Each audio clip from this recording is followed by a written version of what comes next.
হলো যে তাগুতের আরেকটা অর্থ হলো আল্লাহর আয়াত এবং হুকুম মানে না, বরং সীমা লঙ্ঘন করে। এই ধরনের পরিস্থিতি আমাদের দেশ এবং সমাজের মধ্যে তৈরি হয়েছিল কিনা বলেন? হাইকোর্টের রায় দিয়ে আলেম ওলামাদেরকে ফতুয়া দেওয়া নিষিদ্ধ করে দিয়েছে। কোরআনের কথাগুলি ফতুয়া, রসুলের হাদিসগুলি ফতুয়া, এই ফতুয়াগুলি ব্যবহার করবে আলেমরা, যা কেননা আলেমরা জানে কোরআন, আলেমরা জানে রসুলের হাদিস। একজন ইংরেজি শিক্ষিত, একজন অশিক্ষিত মানুষ নেতৃত্ব দেয় এমন মানুষ কোরআন না জানার কারণে তিনি তো ফতুয়া দিতে পারে না। কথা ঠিক কিনা ঠিক? আমরা তো দেখে আসছি ফতুয়া কে দেয়? আলেমরা। জোরে বলেন কে দেয়? জোরে বলেন কে দেয়?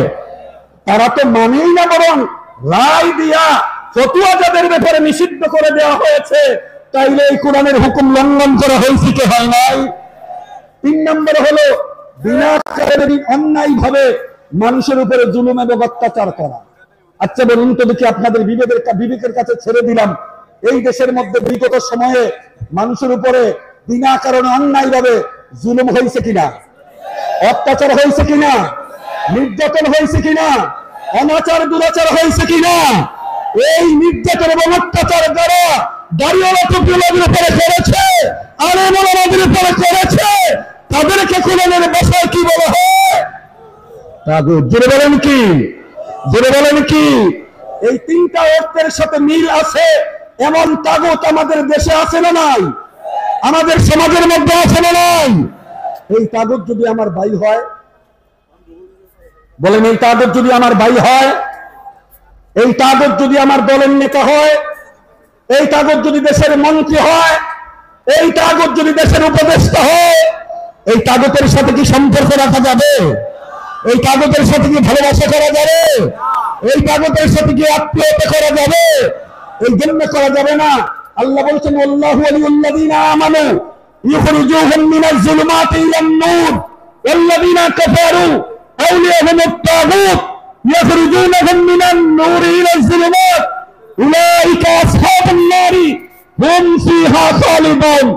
যারা তাগুত তাদেরকে আল্লাহ রাব্বুল আলামিন আলো থেকে অন্ধকারের দিকে নেয়, আর যারা ঈমানদার তাদেরকে আল্লাহ অন্ধকার থেকে আলোর দিকে নেয়। আর যারা তাগুত উলাইকা আসহাবুন নার, এরা হলো জাহান্নামের অধিবাসী, এরা জাহান্নামী, হুম ফিহা খালিদুন, এরা জাহান্নামে আজীবন জ্বলবে। এই যে কথাটা, এটা আমার কথা? কার কথা? জোরে বলেন কার কথা? যারা তাগুত তারা জাহান্নামী, এই ঘোষণাটা কার? আল্লাহ যদি ঘোষণা দিয়ে থাকে তারা তাগুত, আর এই তাগুত যদি আমার সমাজের মধ্যে থাকে, এই তাগুত যদি আমার আপন আত্মীয় দেশের লোক হয়, তার সাথে সম্পর্ক তো দূরের কথা, এই তাগুতের সাথে ঈমান রক্ষার জন্য, আল্লাহর সন্তুষ্টির জন্য জিহাদ করা লাগবে। ঠিক কিনা বেঠে? এই তাগুতের সাথে জিহাদ করতে আমরা প্রস্তুত আছি কিনা বলেন? আপনারা প্রস্তুত হওয়া তুলে দেখেন। এত সমস্যা খেদের সাথে একসাথে খাই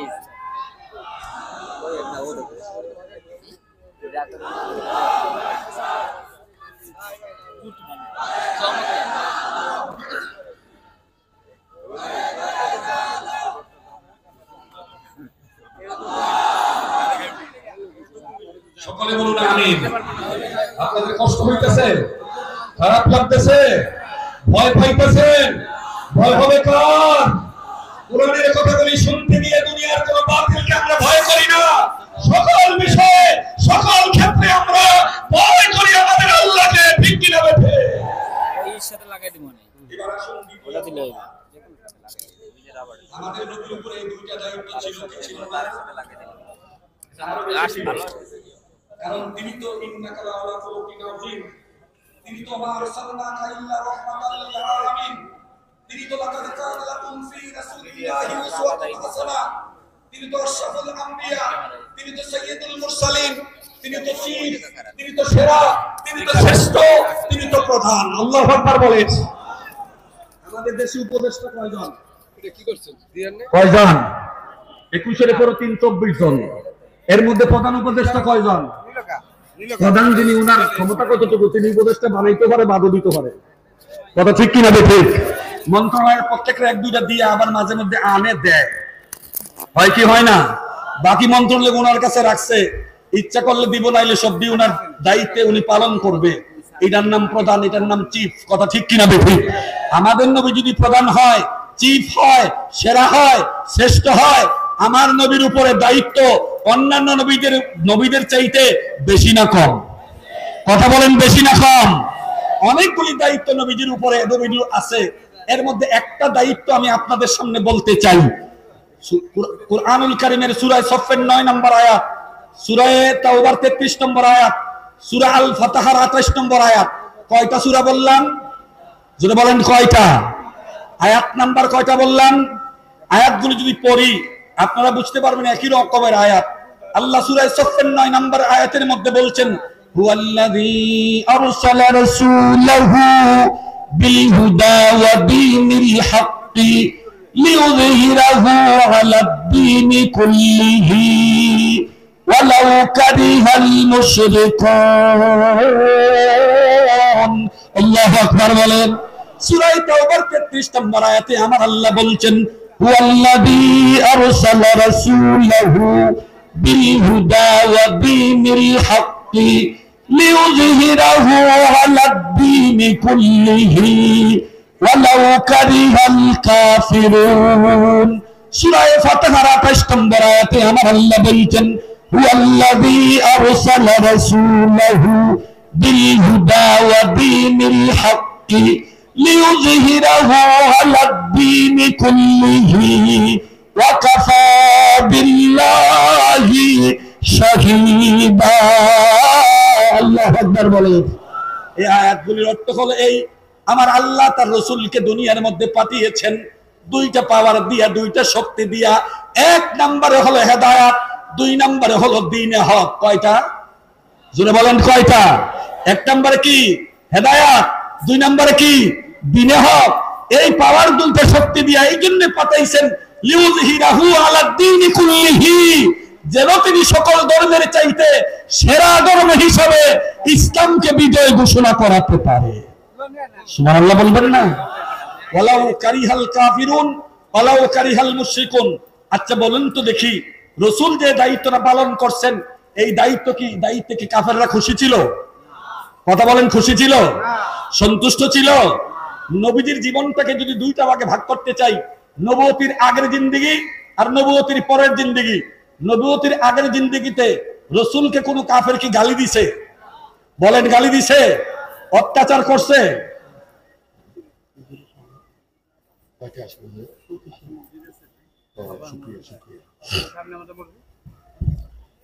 বলেন, গালি দিছে? দেয় নাই। অত্যাচার নির্যাতন করছে? অথচ তারা ছিল রাসূলের জানের জান, প্রাণের প্রাণ। রাসূলকে খুশি হইয়া তারা উপাধি দিছে as-সাদিক, সত্যবাদী। রাসূলকে তারা খুশি হইয়া উপাধি দিছে আল আমিন, মানে বিশ্বস্ত। কথা ঠিক কিনা বেঠিক? কিন্তু কি এত বড় উপাধি দেওয়ার পরে সম্মান শ্রদ্ধা করছে তো করছে, কি করছে? ভাইয়ে ভাইয়ে ঝগড়া লেগেছে, কেউ মিটাতে পারে নাই, আল আমিনের কাছে গেছে, ঝগড়া মিটে গেছে। স্বামী স্ত্রী ঝগড়া করছে, কেউ মিটাতে পারে নাই, আল আমিনের কাছে গেছে, এটা সমাধান হয়ে গেছে। গোত্রে গোত্রে পাড়া মহল্লায় ঝগড়া লেগেছে, এটা কেউ মিটাতে পারে নাই, আল আমিনের কাছে গেছে। দীর্ঘ 40 বছর যাবত এই ঝগড়া চলতেই ছিল, এটা আল আমিন সমাধান করতে পেরেছে। আল্লাহু আকবার বলেন। কিন্তু নবুয়ত পাওয়ার পরে আল্লাহ যখন বললেন, কুল হাদিহি সাবিলি আদউ ইলাল্লাহ, হে রাসূল আপনি এই কথা ঘোষণা দেন, এটাই আমার জন্য সেরা রাস্তা, যে আমি মানুষকে আল্লাহর পথে ডাকবো। আল্লাহু আকবার বলেন। দায়িত্ব পাওয়ার পরে তিনি পাহাড়ের পাদদেশে দাঁড়াইয়া ঘণ্টাধ্বনি বাজায়া দিলেন। সকল লোক সভা আহ্বান করার পরে উপস্থিত দলমত নির্বিশেষে মুহাম্মদ আমাদের আল আমিন, আমাদের আস-সাদিক আজকে বক্তব্য দিবে। তিনি নিজের কল্যাণে নিজে কোনো কথা বলে না, তিনি সমাজের কল্যাণেই কথা বলেন। মুহাম্মদুর রাসূলুল্লাহ উপস্থিত হইলেন মঞ্চে, বক্তব্য শুরু দিলেন। অন্য দিনের চাইতে আজকে একটু ব্যতিক্রম বক্তব্য। তিনি বলতে লাগলেন, ইয়া আইয়ুহান নাস কুলু লা ইলাহা ইল্লাল্লাহ উলাইকা হুমুল মুফলিহুন। হে মানব সম্প্রদায়, আজকে তোমাদের একটা নতুন দাওয়াত দিচ্ছি, তোমরা পড়ো লা ইলাহা ইল্লাল্লাহ মুহাম্মাদুর রাসূলুল্লাহ। যদি কেউ এই কলমা পড়বে, উলাইকা হুমুল মুফলিহুন, তোমরা সফলকাম হবে। আল্লাহু আকবার বলেন। এরা তো বুঝে ফেলেছে সাথে সাথে, যেই লোকটা ছিল জানের জান, যেই লোকটা ছিল প্রাণের প্রাণ, যেই লোকটার উপাধি দিয়েছিল তারা আল আমিন, যেই লোকটার উপাধি দিয়েছিল as-সাদিক, যারা দিয়া সমাজের সব সমস্যার সমাধান করাইতো, এই কথা বলতে দেরি হইছে মুহাম্মদুর রাসূলুল্লাহ 1 মিনিটের ব্যবধানে তাদের চির শত্রুতে পরিণত হয়ে গেছে। কথা ঠিক কিনা? সিদ্ধান্ত নিতে শুরু করছে কিভাবে তাকে হত্যা করা যায়, কিভাবে তাকে এলাকা থেকে বের করা যায়, কিভাবে তাকে ঘায়েল করা যায়। কথা ঠিক কিনা বেটি? কারণ এই দায়িত্বটা দুনিয়ার কোনো মানুষের পক্ষ থেকে ছিল না, এটা কার পক্ষ থেকে ছিল? জোরে বলেন, কার পক্ষ থেকে? এই যে আল্লাহ দিন বিজয়ের দায়িত্ব নবীজিকে দিলেন, তিনি দায়িত্ব পালন করছেন কি করেন নাই? কথা বলেন, করছেন কি করেন নাই? তিনি যদি এই দায়িত্ব পালন ছাড়া অন্য কোনো কাজে লিপ্ত থাকতেন, পীর মুরিদি করাইতেন, বাড়ি গাড়ি নারীর চিন্তা করতেন, সম্পদের লোভ আমার নবীর থাকতো, তাইলে কাফেরদের কর্তৃক অত্যাচার নির্যাতন হতো না। কথা ঠিক কিনা বেঠি? তাইফের জমিনে নবীজি কলেমার দাওয়াত দিতে গেলেন সাকিব পুত্রের কাছে। রাসূল চিন্তা করলেন এই লোকগুলি আমার আত্মীয়, আমি যদি তাদের কাছে যাই তারা আমাকে বাধা দিবে না, বরং আমারটা গ্রহণ করবে। কিন্তু এই লোকগুলি এমন দুষ্ট ছিল, আত্মীয় হওয়ার পর সামনাসামনি আসে নাই, ছোট্ট ছোট্ট বাচ্চাগুলিকে লেলিয়ে দিয়েছে। আর এই ছোট্ট বাচ্চাগুলি না বুঝে নবীজির উপরে পাথর মেরে রক্তে রঞ্জিত করে ফেলেছে। এই দায়িত্ব পালন করার কারণে উহুদের জমিনে আল্লাহর নবী দান্দান মুবারক পর্যন্ত শহীদ করতে হয়েছে। আল্লাহু আকবার বলেন। এই দায়িত্ব পালন করার কারণেই তো নবীজি মক্কা থেকে মদিনায় কাবার মায়া ছেড়ে, জন্মভূমির মায়া ছেড়ে হিজরত করা লাগছে। ঠিক কিনা বেঠে? এই কষ্ট করতে করতে নবীজি মক্কা থেকে মদিনায় গেলেন, একটি ইসলামী রাষ্ট্র কায়েম করলেন। এই রাষ্ট্রের নাম ছিল মদিনা। আর এই মদিনার রাষ্ট্রের প্রেসিডেন্টের নাম কি ছিল জানেন না? কি ছিল? মুহাম্মদুর রাসূলুল্লাহ সাল্লাল্লাহু, জোরে বলেন, কে ছিল? মুহাম্মদুর রাসূলুল্লাহ সাল্লাল্লাহু আলাইহি ওয়াসাল্লাম। তিনি প্রেসিডেন্টের দায়িত্ব পাইয়া বাংলাদেশের সংবিধান দিয়ে রাষ্ট্রটা চালায় নাই, ভারতের সংবিধান দিয়ে রাষ্ট্র চালায় নাই, চীনের সংবিধান দিয়ে রাষ্ট্র চালায় নাই, আমেরিকার সংবিধান দিয়ে রাষ্ট্র চালায় নাই, তিনি রাশিয়ার সংবিধান দিয়ে রাষ্ট্র চালায় নাই। আল্লাযীনা ইম্মাক্কান্নাহুম ফিল আরদি আকামুস সালাহ ওয়া আতুজ যাকাহ ওয়া আমারু বিল মারুফ ওয়া নাহাউ আনিল মুনকার ওয়া লিল্লাহি আকিবাতুল উমুর। তিনি আল্লাহর কোরআনের আইন দিয়া রাষ্ট্রটাকে চালাইয়া মদিনা ও শান্ত রাষ্ট্রকে শান্তির স্বর্গরাজ্যে পরিণত করেছিল। ঠিক কিনা বেটি? জোরে বলেন, ঠিক কিনা? আমরা সেই নবীর উম্মত কিনা? আমরা সেই রাসূলের সুপারিশ পাইতে চাই কি চাই না? যদি নবীজির উম্মত পরিচয় দিতে চাই, যদি নবীজির সুপারিশ পেয়ে আল্লাহর জান্নাতে যেতে চাই, নবীজি যেই কাজটা করেছেন, নবীজি যেই দায়িত্ব পালন করেছেন, এই দায়িত্ব আমরা পালন করতে রাজি আছি কিনা বলেন?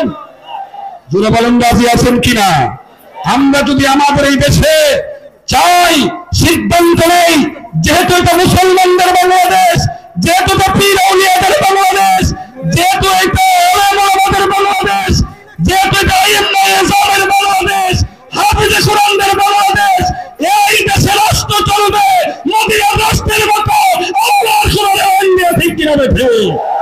আল্লাহর কোরআনের আইন দিয়ে আমার দেশের সংসদ চলুক, আমার দেশের সংসদে আইন হোক, এটা আমরা চাই কি চাই না? তারা কেন চাই? হাত উড়ায় দেখা দেন।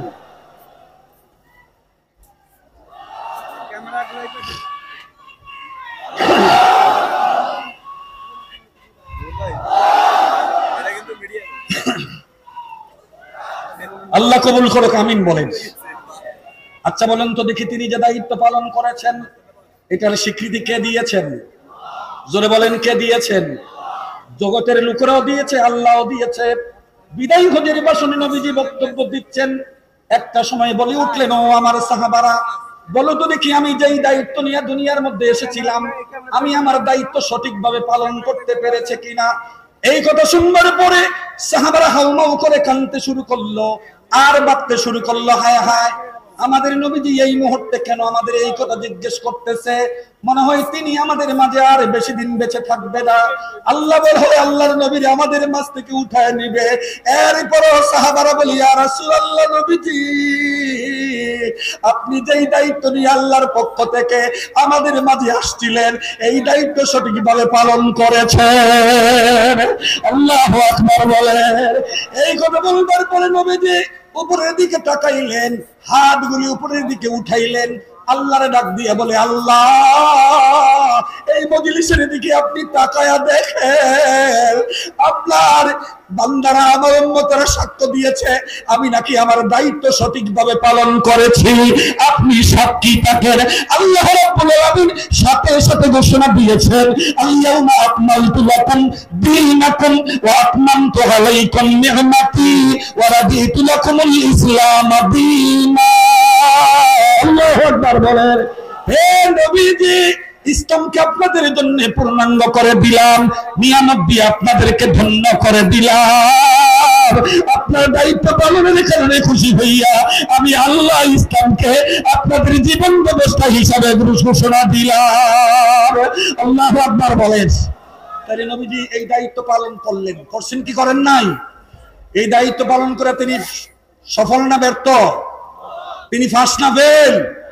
এই দায়িত্বটা কি শুধু 1-2 দিনের জন্য ছিল? এই দায়িত্বটা কি নবীজি যতদিন জীবিত ছিল ততদিনের জন্য ছিল? এই দায়িত্বটা ছিল দুনিয়া যতদিন থাকবে ততদিনের জন্য। কথা ঠিক কিনা?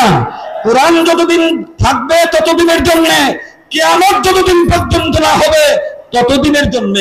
কিন্তু এই দায়িত্ব পালন করার পরে নবীজি যে চলে গেলেন, এই দায়িত্বটা কারা দিয়া গেছে? কথা বলেন, কাকে দিয়া গেছে? ইন্নাল উলামা ওয়ারাসাতুল আম্বিয়া, আল উলামা ওয়ারাসাতুল আম্বিয়া, যারা আলেম তারা হলো আমার নবীর ওয়ারিস। কার ওয়ারিস? কার ওয়ারিস? আল্লাহর নবী। আল্লাহর নবীর ওয়ারিসদেরকে এই দায়িত্বটা দিয়ে গেছেন। আমরা জিজ্ঞেস করলাম, আল্লাহর নবী আপনি যে দায়িত্বটা পাইছিলেন, 2টা সম্পদ পাইছিলেন, শক্তি পাইছিলেন, আমাদের এই যে দায়িত্বটা দিয়ে যাইতেছেন, আমাদের কি দিয়া যাচ্ছেন? আল্লাহর নবী বললেন, তারাকতু ফীকুম আমরাইন লান তাদিল্লু মা তামাসসাকতুম বিহিমা কিতাবাল্লাহি ওয়া সুন্নাত রাসূলিহি। আমি নবী চলে গেলাম, তোমাদেরও 2টা জিনিস দিয়া গেলাম, একটার নাম হইল কোরআন, আরেকটা আমি নবীর সুন্নাহ। এই 2টা যদি ধরে রাখতে পারো, বিচ্ছিন্ন যদি না হও, বিক্ষিপ্ত যদি না হও, আমার দায়িত্ব পালনে বাধা দিয়া কেউ টিকতে পারবে না, বিজয় হবে তোমাদের। আল্লাহু আকবার বলেন। তাহলে নবীজি 2টা দায়িত্ব আমাদের দিয়া গেছেন, আবার পালনের জন্য 2টা শক্তিও দিয়া গেছেন।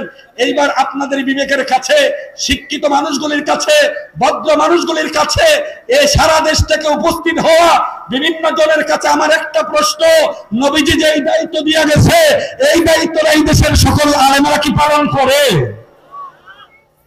সকল পীরেরা কি পালন করে? সকল ইমামেরা কি পালন করে?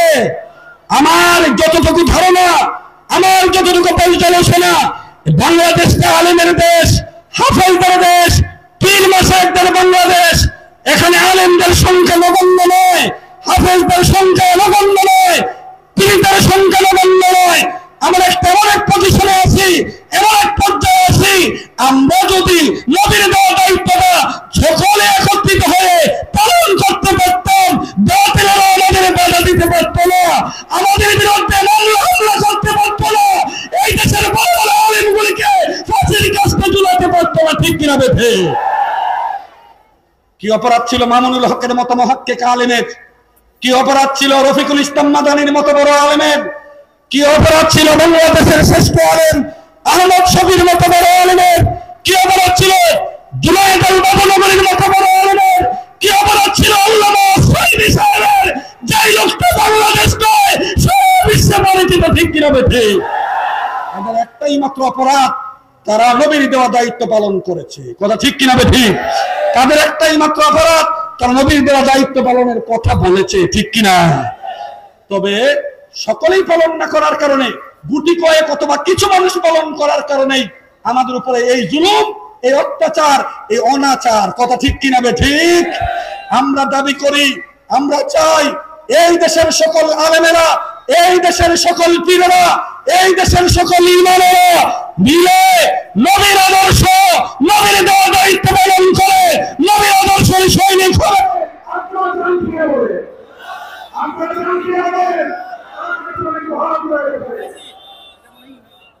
এই দায়িত্ব পালন করতে গিয়ে আমাদের বিপত্তি হয়, এই দায়িত্ব পালন করতে গিয়ে করতে হয়, এই দায়িত্ব পালন করতে গিয়ে আমাদের চাকরি হয়ে যায়, এই দায়িত্ব পালন করতে গিয়ে ব্যবসা নষ্ট হয়ে যায়, এই দায়িত্ব পালন করতে গিয়ে যদি বঞ্চিত হয় আমাদের অত্যাচার মাত্রা ফিরে হবে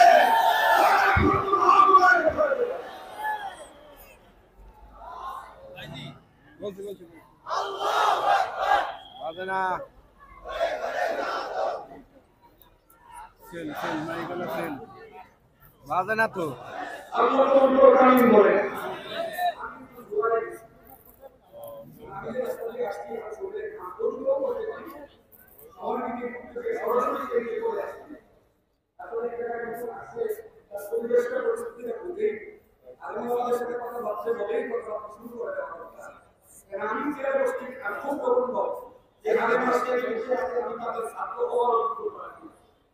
আমরা যারা অনেক কিছু এলেন শিক্ষা করছি সেখান থেকে বুঝতে পারি মাপতে পারি কে কতটুকু ভালো আলেন কে কতটুকু বড় আলেন বড় বড় আলেমদের সামনে আপনাদের সামনে কিছু ভালো হয়েছে আপনার দুয়া করে আলেমদের জন্য বাংলাদেশের যে আলেমরা নবীর দায়িত্ব পালন করতে পারে কথা ঠিক কি হবে আমি আজকে যিনি প্রধানমন্ত্রী দুনিয়ার আগে কি আসলে দেখবেন মাশাআল্লাহ আলহামদুলিল্লাহ তিনি কি কথা বলেন আপনারা চমৎকার কথা শুনেন খুশি হবেন উনি আসার আগে আমি আপনাদের কাছে ছোট্ট একটা দাবি করতে চাই একটা আবদার করতে চাই আমার প্রিয় বন্ধু রফিকুল হক ভূঁইয়া আমার এলাকায় একটা বাবা ছিল আমার উপজেলার একটা বাবা ছিল রফিকুল হক ভূঁইয়া আলিপুর ভূঁইয়া বাবা রফিকুল হক ভূঁইয়া আমার